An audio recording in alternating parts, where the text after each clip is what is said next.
Bonjour, je suis Karine, la fondatrice et la directrice de l'école Montessori 21 au Plessis-Robinson. Je suis très heureuse de vous retrouver dans cette vidéo d'environ 45 minutes qui va vous présenter dans le détail notre école, avant, j'espère, de se rencontrer ici sur place. Je vais aborder la pédagogie Montessori, les besoins des enfants suivant les âges, le bilinguisme en anglais et également vous présenter l'équipe, nos locaux, le périscolaire avec l'équipe dédiée Maria Canal ainsi que nos tarifs. L'école Montessori 21 du Plessis-Robinson est une école privée hors contrat créée en 2020. Elle est affiliée à l'association Montessori France, c'est donc une vraie école Montessori car elle respecte un certain nombre de critères régis par l'association Montessori France. L'école est membre du réseau Montessori 21 qui comprend 8 écoles et un collège et est déclarée auprès de l'Académie et du rectorat de Versailles. L'école comprend 2 ambiances. Une maison des enfants pour les enfants de 3 à 6 ans qui comprend 26 enfants pour 2 éducatrices et une assistante. C'est une ambiance en fait qu'on a récupérée de l'école Montessori 21 de Châtenay-Malabry. C'est donc une ambiance qui est déjà pleine. Et en 2020, on a ouvert une ambiance 6-9 ans qui deviendra, en grandissant avec les enfants, une ambiance 600 ans. Pour commencer, je vous propose de regarder un petit film tourné dans l'une de nos écoles et qui montre une journée des enfants de 3 à 12 ans. Et je vous retrouve juste après.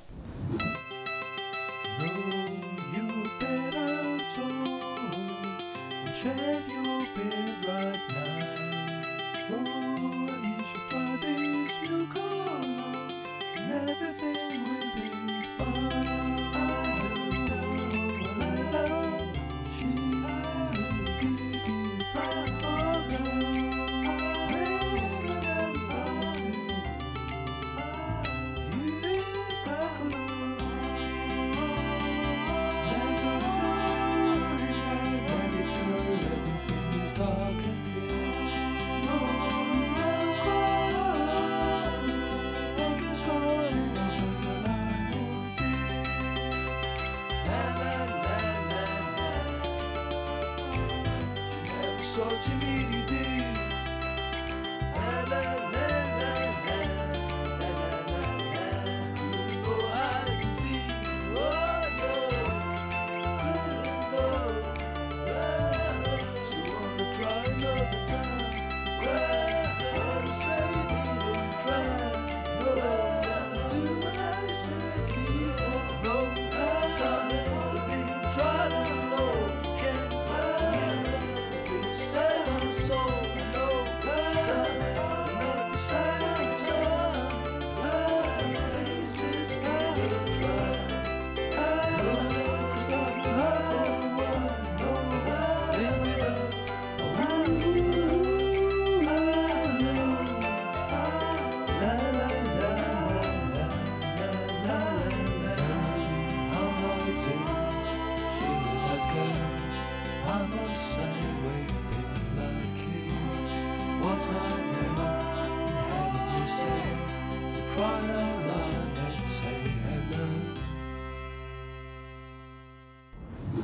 Je vais vous présenter maintenant les grands principes de Maria Montessori. C'était la première femme médecin en Italie. Elle a créé en 1906 la première Casa dei Bambini à Rome. Cette pédagogie vieille d'1 siècle est maintenant confirmée par les neurosciences. C'est une pédagogie qui développe la confiance en soi, l'estime de soi. Maria Montessori a créé le matériel scientifique qui permet à l'enfant d'apprendre par lui-même en explorant. Le fondement de cette pédagogie, c'est de concevoir l'éducation non seulement comme une acquisition des savoirs, mais aussi comme l'acquisition de savoir-être, de savoir-faire, de la compréhension de soi et des autres. L'éducation comme une aide à la vie. Maria Montessori a été nommée 3 fois pour le prix Nobel de la paix. On travaille autant les apprentissages académiques, lecture, écriture, mathématiques, que apprendre à savoir qui je suis et ce que j'aime faire, à gérer les émotions, aujourd'hui je suis en colère, je suis triste, et le savoir être ensemble. Le premier pilier de la pédagogie Montessori, c'est d'avoir confiance en l'enfant et en son potentiel. Ce qui donne confiance en l'enfant, c'est d'accomplir des choses par lui. par lui-même, de le laisser faire seul, sans adulte. Pour cela, on prépare l'ambiance avec des choses adaptées aux enfants, au bon poids, à leur bonne taille. Tout est préparé pour mettre l'enfant dans une situation de réussite. On ne présente que des activités pour lesquelles l'enfant est prêt. Le second point est le respect de l'individualité de chaque enfant. En Montessori, on part de l'enfant et pas d'un programme année après année. Si un enfant est prêt pour la lecture, à 3 ans et demi par exemple, le matériel est accessible dans l'ambiance 3-6 ans et on peut l'accompagner. Tous les enfants ne font pas la même chose en même temps. Chaque enfant a son propre parcours pédagogique, personnalisé en fonction de ses besoins à lui. On suit le rythme de chaque enfant. Il n'y a pas d'activité dirigée où les enfants font tous la même chose en même temps. Le troisième point concerne le mélange des âges. Maria Montessori préconise un cycle d'apprentissage de 3 ans. Les enfants sont motivés par les autres enfants. Dans une ambiance 3-6 ans, on retrouve les 3 sections maternelles mélangées qui correspondent au cycle 1 de l'éducation nationale. Ensuite, on a le cycle 2 qui correspond aux 6-9 ans, CP, CE1, CE2. Et ensuite, le cycle 3 de 9 à 12 ans pour les classes de CM1, CM2 et 6e. Les enfants apprennent beaucoup en observant les enfants plus âgés et les plus jeunes voient le champ des possibles auprès des plus âgés et les plus âgés peuvent transmettre aux plus jeunes. C'est un apprentissage actif car il est prouvé que l'on retient 90% de ce que nous disons et nous faisons. La transmission des savoirs renforce la confiance en soi, la capacité et le sentiment de capacité personnelle « je suis capable ». Le 4e pilier concerne l'environnement préparé, c'est-à-dire que l'on prépare l'ambiance en amont. On agit sur l'environnement directement et indirectement sur l'enfant. L'environnement répond aux besoins des enfants. Il est beau, bien rangé, chaque chose est à sa place. Le matériel est complet et bien entretenu. La décoration est épurée pour donner envie à l'enfant d'aller explorer le matériel. Il y a des plantes, des fleurs, des fruits à disposition.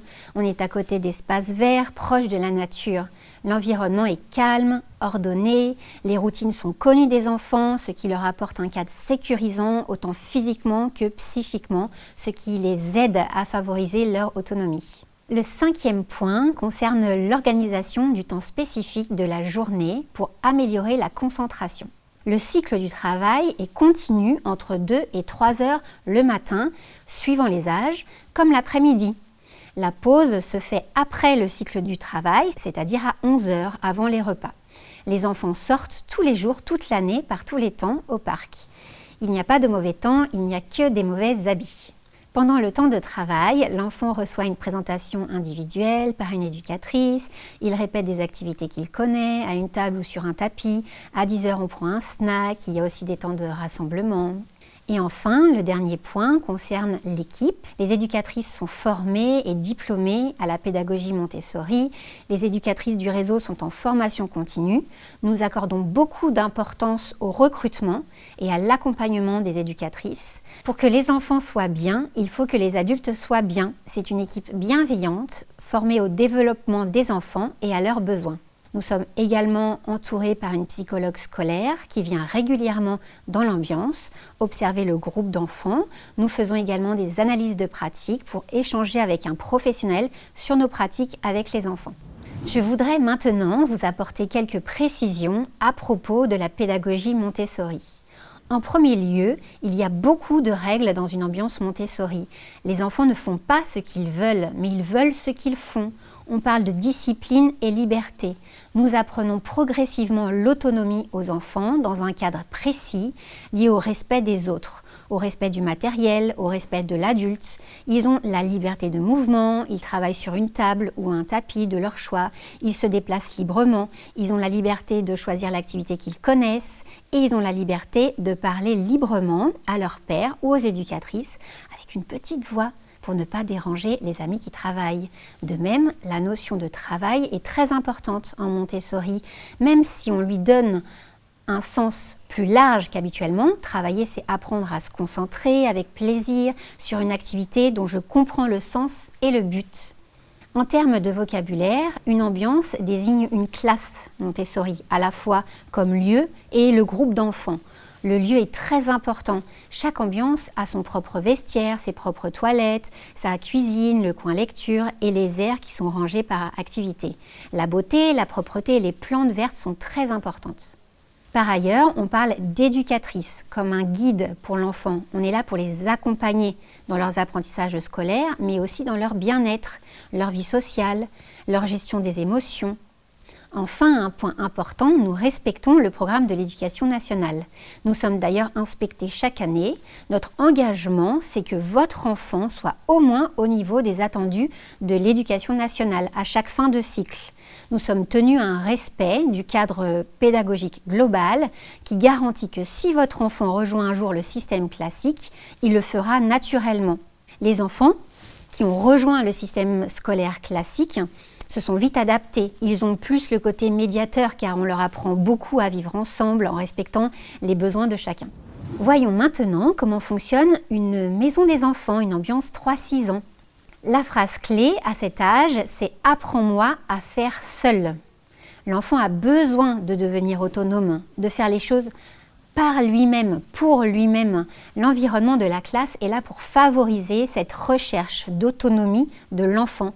Cette autonomie étant bien entendu progressive et encadrée. En Montessori, on cherche à rendre confiant et autonome chaque enfant. Un exemple, dans une ambiance Montessori, nous utilisons des vraies choses de la vie, des verres en verre, des ciseaux à bourron, des sécateurs pour les plus âgés, pour s'occuper des plantes. Autre point important, en 3-6 ans, on porte une attention particulière au développement de la motricité globale et fine de l'enfant. C'est pour cela qu'en Montessori, avant d'apprendre avec la tête, on apprend avec le corps. Tout le matériel pédagogique est sensoriel. On apprend en touchant, en manipulant. Tous les sens sont stimulés. D'ailleurs, de récentes études en neurosciences montrent que l'on retient 90% de ce que l'on fait, mais seulement 10% de ce que l'on vous dit. Tous les concepts, par exemple la taille, la couleur, la forme, les principes mathématiques, le langage, sont abordés avec du matériel scientifique que les enfants manipulent et expérimentent. La maison des enfants regroupe 5 R. La vie pratique, pour travailler tout ce qu'on retrouve à la maison et qui développe la concentration. La main va peu à peu se muscler. Le sensoriel, qui est la base de la pédagogie Montessori. Le matériel est pensé sur une base de 10. On apprend sans s'en rendre compte à faire des mathématiques. On trie, on classe les objets de plus en plus haut, de plus en plus long. On fait des mises en paire. On travaille les yeux bandés pour travailler le toucher. Puis on arrive vers les mathématiques. Le matériel est très riche. On continue d'apprendre en manipulant des perles. On découvre le système décimal, les quantités. Le matériel présent dans l'ambiance couvre les 4 opérations. Nous avons aussi l'ère du langage. Au début, c'est le développement du langage oral par des imagiers en français et en anglais. Puis on apprend les lettres rugueuses, le son des lettres et petit à petit le décryptage pour entrer progressivement dans la lecture. Dans la dernière ère, nous avons aussi les sciences, les arts et la géographie. Toutes les présentations de matériel faites par les éducatrices sont individuelles, un enfant à la fois. En fonction de ce que l'éducatrice a observé de votre enfant, elle choisit des activités qui correspondent aux besoins de votre enfant et à son développement. L'éducatrice met tout son cœur à l'enfant pendant la présentation. L'enfant va ensuite répéter cette activité devant elle et on l'invite ensuite à répéter l'activité autant de fois qu'il le désire. Prenons un moment désormais pour parler des 6-12 ans, que l'on appelle les petits explorateurs. À cet âge-là, la dimension de groupe prend plus d'importance. La phrase clé est « apprends-nous à faire seul ». Il y a une volonté de s'ouvrir au monde, d'explorer. En 3-6 ans, on apprend à l'enfant à se connaître lui-même pour être prêt à rejoindre le groupe autour des 6 ans. Chez les 6-12 ans, les présentations sont faites en petits groupes de 5-6 enfants en fonction de leur niveau du moment. Par ailleurs, chaque enfant a un plan de travail personnalisé. Il rencontre individuellement son éducatrice en début de semaine.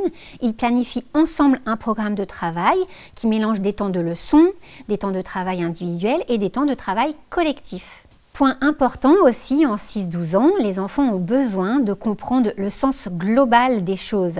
C'est l'âge des grandes questions.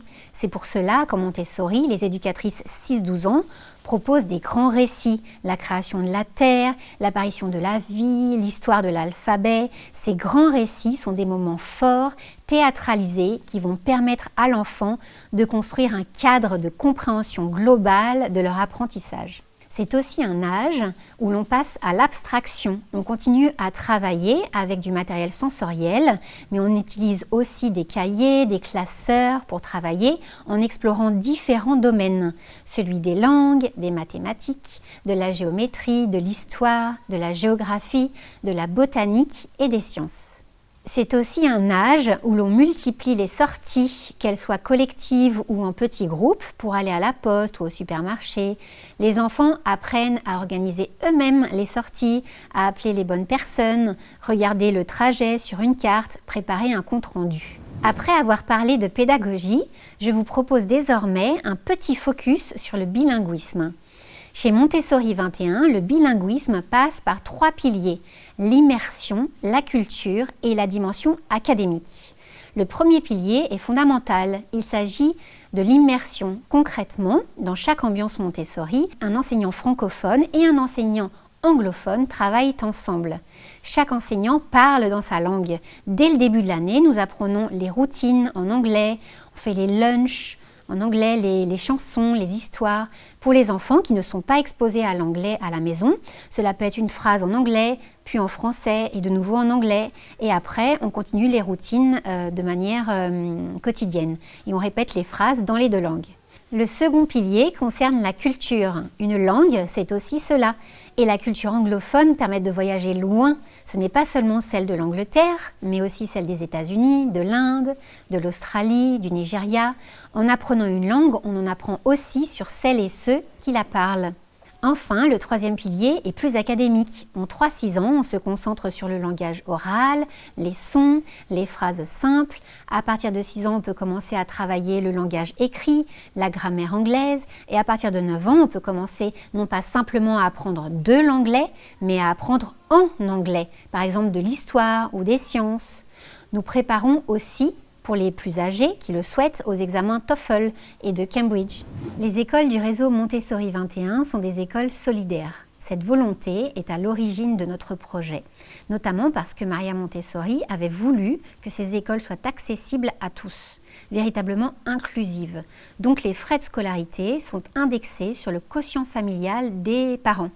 Je vous détaillerai tout à l'heure les tarifs, mais sachez que nous avons le souhait d'accueillir le plus de familles possible. Et ceci, même si en tant qu'école privée, nous ne recevons aucune subvention ni d'aide d'aucune sorte. Nous ne fonctionnons qu'avec les seuls frais de scolarité payés par les familles. Par ailleurs, quel que soit leur quotient familial, toutes les familles payent 30 € de participation solidaire, ce qui permet d'accueillir à l'école des enfants boursiers qui ne payent pas les frais de scolarité. Ils payent seulement les 30 € et les frais de repas. Enfin, la solidarité n'est pas que financière. Nous accueillons chaque enfant avec ses propres besoins. Nous ne sommes pas une école spécialisée, mais nous accueillons dans nos écoles des enfants à besoins spécifiques. Nous avons d'ailleurs conclu un partenariat avec Aloïs Pôle Enfant, qui est un réseau de neuropsychologues et de professionnels de l'enfance qui nous permet de travailler, si besoin, avec les familles à la détection et à la prise en charge des enfants. Chez Montessori 21, nous considérons les parents comme des partenaires. L'école et la famille sont les 2 cadres principaux dans lesquels évolue l'enfant. Nous avons besoin d'échanger et de collaborer ensemble pour que l'enfant ait une cohérence entre ce qui se passe à la maison et à l'école. Concrètement, cela se traduit par beaucoup de moments partagés, accueil de pré-rentrée, réunions collectives 2 fois par an, points individuels de votre enfant 2 fois par an également. Si vous avez une question, un doute, un besoin, vous pouvez prendre rendez-vous avec les éducatrices le soir après l'école. L'équipe pédagogique et moi-même sommes toujours à votre écoute et disponibles pour tout échange. En tant que parent de l'école, vous avez aussi accès au guide parental et à des conférences parents en ligne. Cela vous permet de mieux comprendre la pédagogie Montessori. On vous donne des conseils pour gérer les moments difficiles à la maison, continuer de développer son autonomie. Vous avez aussi accès à l'application Montessori 21, qui est une application sécurisée, accessible uniquement aux parents de l'école, dans lequel vous trouverez des photos, les rendez-vous importants, les menus, les comptes rendus de réunions, les infos du jour. Cela permet de rester en lien à tout moment. Et pour toute question personnelle concernant votre enfant, on se voit ou on s'appelle. Chez Montessori 21, nous avons décidé de remplacer la participation parentale obligatoire par une participation volontaire. Si vous souhaitez animer un atelier, accompagner une sortie scolaire, organiser une fête, vous êtes les bienvenus. Enfin, le conseil d'école réunit 2 à 3 fois par an les représentants des parents de chaque ambiance, des éducateurs, la direction et le réseau Montessori 21 pour faire le point sur les dossiers importants, répondre aux questions des parents. Cela permet de partager ensemble le projet d'école et son évolution. J'aimerais maintenant vous présenter l'équipe de l'école. Pour nous, l'équipe est le cœur battant de l'école. Nous portons beaucoup d'attention à la formation et au bien-être des enseignants. Point très important également, l'équipe se réunit chaque semaine pour faire le point sur l'évolution des enfants, des projets communs. Enfin, toutes les éducatrices et les éducateurs bénéficient de formations continues tout au long de l'année. Ces formations sont délivrées par Chloé, notre responsable pédagogique, ou par des intervenants extérieurs. Dans la même logique, les équipes des différentes écoles se réunissent aussi régulièrement par tranche d'âge des enfants dont elles s'occupent pour partager des bonnes pratiques, des idées, des projets. Enfin, les ambiances bénéficient également 2 à 3 fois par an d'observations en classe faites par des professionnels aguerris, Vanessa, Amélie, Chloé. Ces observations permettent d'épauler les binômes et de garantir la qualité pédagogique du réseau, de permettre à chacun d'avoir un regard extérieur bienveillant pour progresser. Voici les membres de l'équipe de l'école.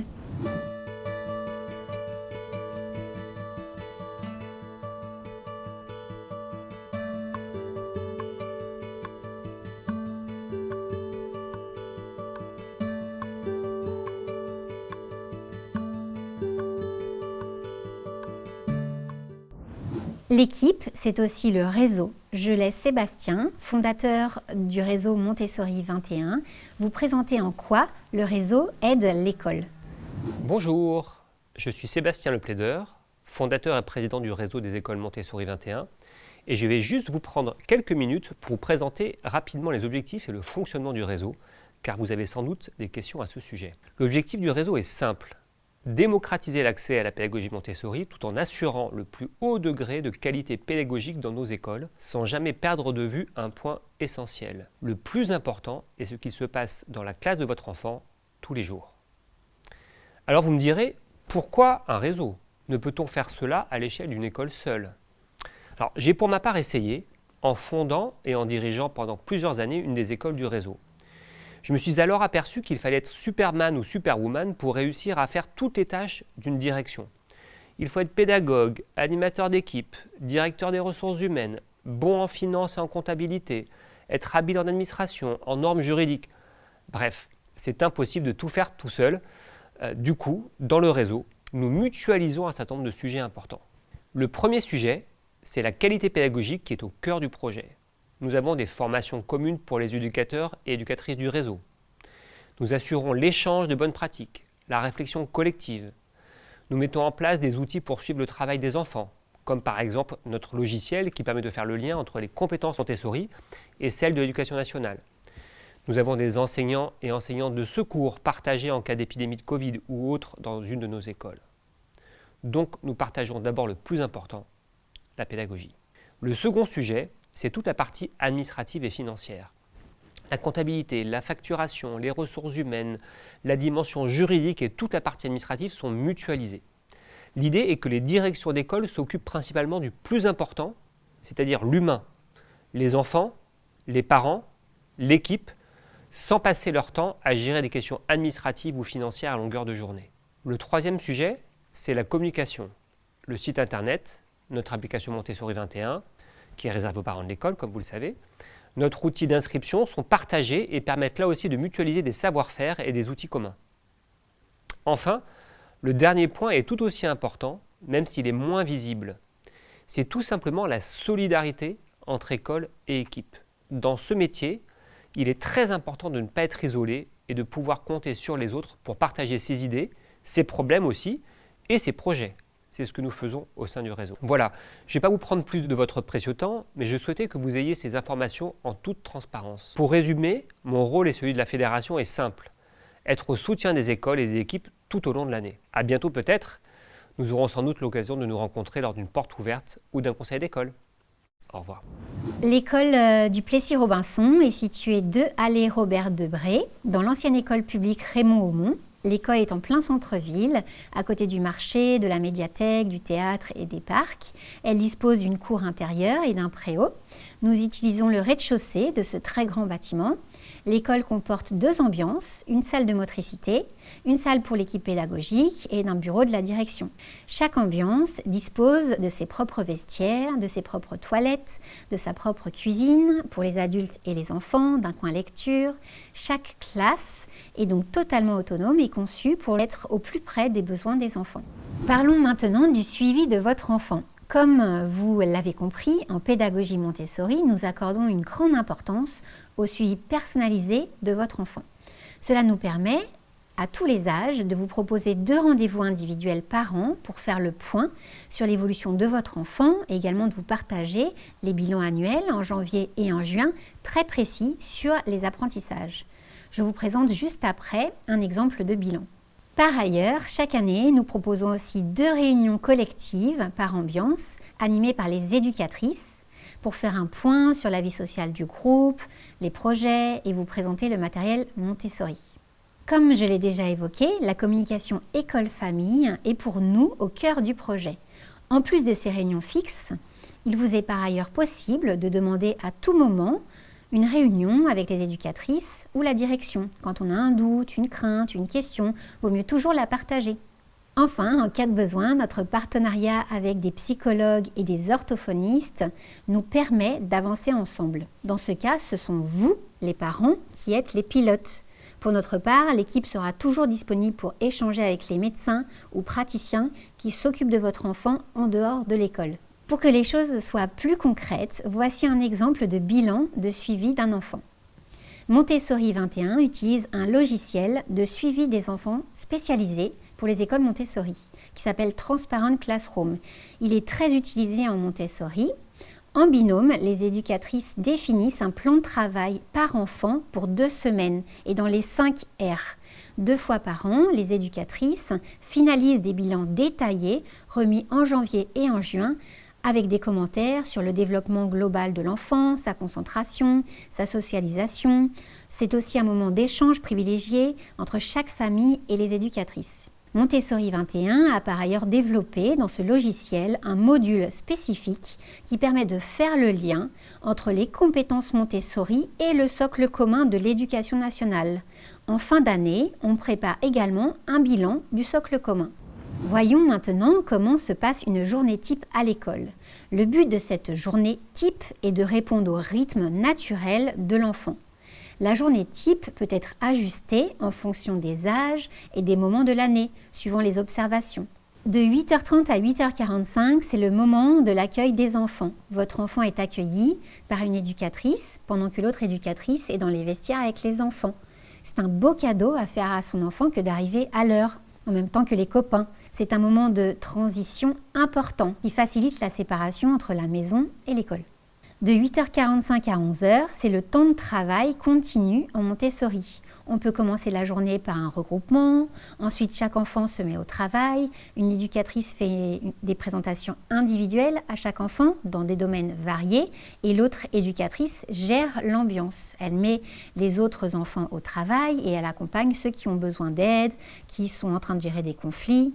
À 10h, on prend un snack, les enfants coupent à tour de rôle les fruits, les partagent avec les copains. Avant le parc, on peut refaire un moment de regroupement en anglais pour les plus jeunes, pendant que les plus âgés mettent la table. À 11h, c'est la sortie en récréation. On a la chance d'avoir une cour intérieure et un préau dans lesquels on sort tous les jours, toute l'année. Entre midi et 13h, c'est l'heure du repas. C'est un temps pédagogique partagé avec les éducatrices que je vais détailler juste après. Ensuite, à 13h, c'est le départ à la sieste pour les plus jeunes et le temps calme et la reprise du travail pour les plus âgés. Le réveil de la sieste est libre et ils retournent ensuite dans l'ambiance pour se remettre au travail. C'est aussi le moment où on fait les anniversaires. Un peu avant 16h, on fait un dernier regroupement en français ou en anglais avant la fin de l'école. À 16h, vous pouvez venir récupérer vos enfants jusqu'à 16h15 et les enfants qui ont besoin des activités périscolaires restent avec nous jusqu'à 18h30.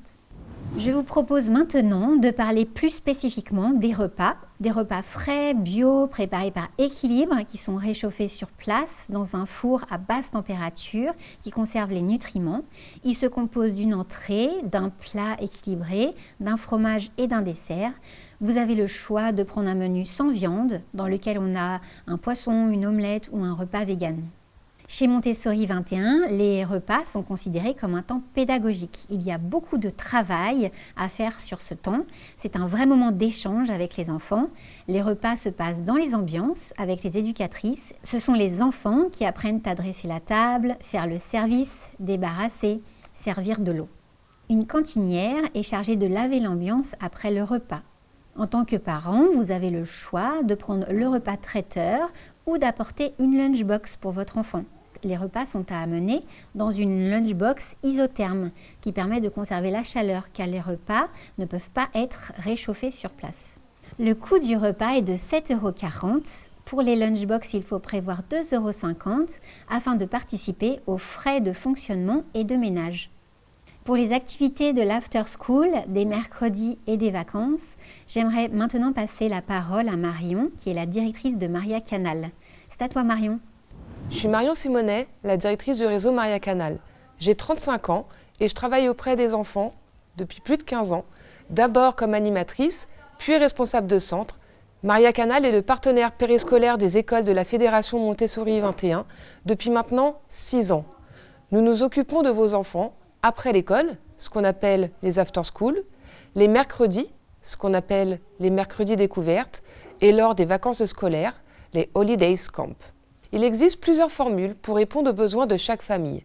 Pour chaque after school, pour chaque mercredi découverte et pour chaque semaine de vacances, notre équipe prépare un programme pédagogique spécifique que nous vous partageons à l'avance. Nos objectifs sont toujours les mêmes. Répondre aux besoins propres et au rythme des enfants en fonction de leur âge, d'éveiller la curiosité des enfants en proposant des programmes ludo-éducatifs. L'idée est en fait d'apprendre en s'amusant, de permettre aux enfants de s'immerger dans un univers imaginaire par le biais de thématiques diverses qui évoluent tout au long de l'année, comme par exemple une épopée temporelle, la découverte des contes, des albums de jeunesse. Pour plus d'informations sur le fonctionnement de Maria Canal et pour découvrir tous nos programmes, je vous invite à visiter notre site internet montessori21.org/mariacanal. Les demandes d'inscription, le paiement, la facturation et la transmission des documents se réalisent via un portail en ligne sécurisé. mariacanal.leportailfamille.fr. À très bientôt, j'espère. Nous allons donc maintenant parler des tarifs. Pour commencer, sachez que le réseau Montessori 21 dispose d'un label d'État d'entreprise solidaire d'utilité sociale, ESUS. Il s'agit d'un label de l'économie sociale et solidaire. Notre objectif est de démocratiser l'accès à la pédagogie Montessori en proposant des tarifs adaptés à chacun grâce à la prise en compte du quotient familial. 4 tarifs sont proposés pour chaque classe d'âge. Le tarif standard, le tarif réduit et 2 tarifs solidaires. Sur le site montessori21.org, vous avez accès sur la page tarifs à une simulation en ligne qui vous permet de savoir dans quelle tranche tarifaire vous vous situez. Ces tarifs sont sur 12 mois, du mois de juillet au mois de juin, afin de permettre d'étaler les frais de scolarité aux familles. Et c'est aussi parce que les salaires et loyers sont sur 12 mois. Afin d'assurer l'équilibre économique de l'école, nous devons respecter une équité entre les tranches tarifaires. 1/3 des places en tarif standard, 1/3 en tarif réduit et 1/3 pour les 2 tarifs solidaires réunis. Malheureusement, nous ne pouvons pas prendre toutes les familles qui candidatent sur les tarifs solidaires. Il y a parfois des familles qui sont aidées par leur entourage, ce qui leur permet de candidater sur une tranche tarifaire supérieure et d'avoir une place. Votre entreprise ou votre employeur peut également prendre en charge tout ou une partie des frais de scolarité. Les tarifs entreprises sont indiqués sur notre site internet. On vous prépare un devis annuel que vous pouvez ensuite leur transmettre. À ces tarifs s'ajoutent 30 € de contribution solidaire par mois pour toutes les familles. Cette bourse nous permet d'accueillir des enfants boursiers. C'est donc l'école qui prend 100% en charge les frais de scolarité d'un enfant boursier. La première année, les frais d'inscription sont de 700 €, puis 350 € pour les réinscriptions. Vous n'avez pas de fourniture scolaire à acheter, les enfants utilisent le matériel de l'école. Enfin, différentes réductions sont possibles. Il y a 3% de réduction pour un paiement annuel en 1 ou 2 fois. Les frais de réinscription sont offerts en cas de parrainage d'une autre famille, soit 350 € d'économie. Pour les 2e et 3e enfants scolarisés, une réduction de 10% s'applique sur les tarifs standards et réduits. Une fois inscrit dans l'école, vous disposez de l'application mobile Montessori 21. Vous pouvez accéder aux informations et documents utiles de l'école, les protocoles, menus, informations pratiques, dates importantes, suivre la vie de l'école, les photos, actualités, événements, partager votre profil avec les autres parents et accéder à leurs coordonnées. Cette application est sécurisée et exclusivement réservée aux parents de l'école. Pour finir, je vous détaille le processus d'inscription à l'école. En premier lieu, si vous ne l'avez pas encore fait, vous pouvez vous préinscrire sur la page de l'école montessori21.org. C'est sans engagement et rapide. Si vous candidatez sur un tarif réduit ou solidaire, vous aurez besoin de télécharger votre feuille d'imposition pour le calcul de votre coefficient familial. La seconde étape est une rencontre ensemble à l'école. Si une place correspond à vos critères d'âge et de tarifs demandés, nous ferons un rendez-vous ici sur place pour échanger sur votre projet éducatif. Ce sera l'occasion aussi de visiter l'école. Après cet entretien, nous nous donnons, pour vous comme pour nous, quelques jours de réflexion. Puis nous vous envoyons notre réponse dans les 5 jours qui suivent. L'inscription définitive se fait entièrement en ligne, signature du contrat, paiement des frais d'inscription et un questionnaire à remplir, mieux connaître votre enfant. Une fois l'inscription terminée, vous faites partie de la communauté de l'école. Vous pouvez venir rencontrer les éducatrices avant l'été. Vous avez accès aux formations Montessori, à l'application Montessori 21. Et c'est parti pour quelques années ensemble. Voilà, la présentation est maintenant terminée. J'espère qu'elle vous a plu et qu'elle a répondu à un certain nombre de vos questions. Je serais ravie de vous rencontrer ici dans l'école pour rencontrer votre enfant et répondre à vos questions. Et j'espère vous revoir très bientôt.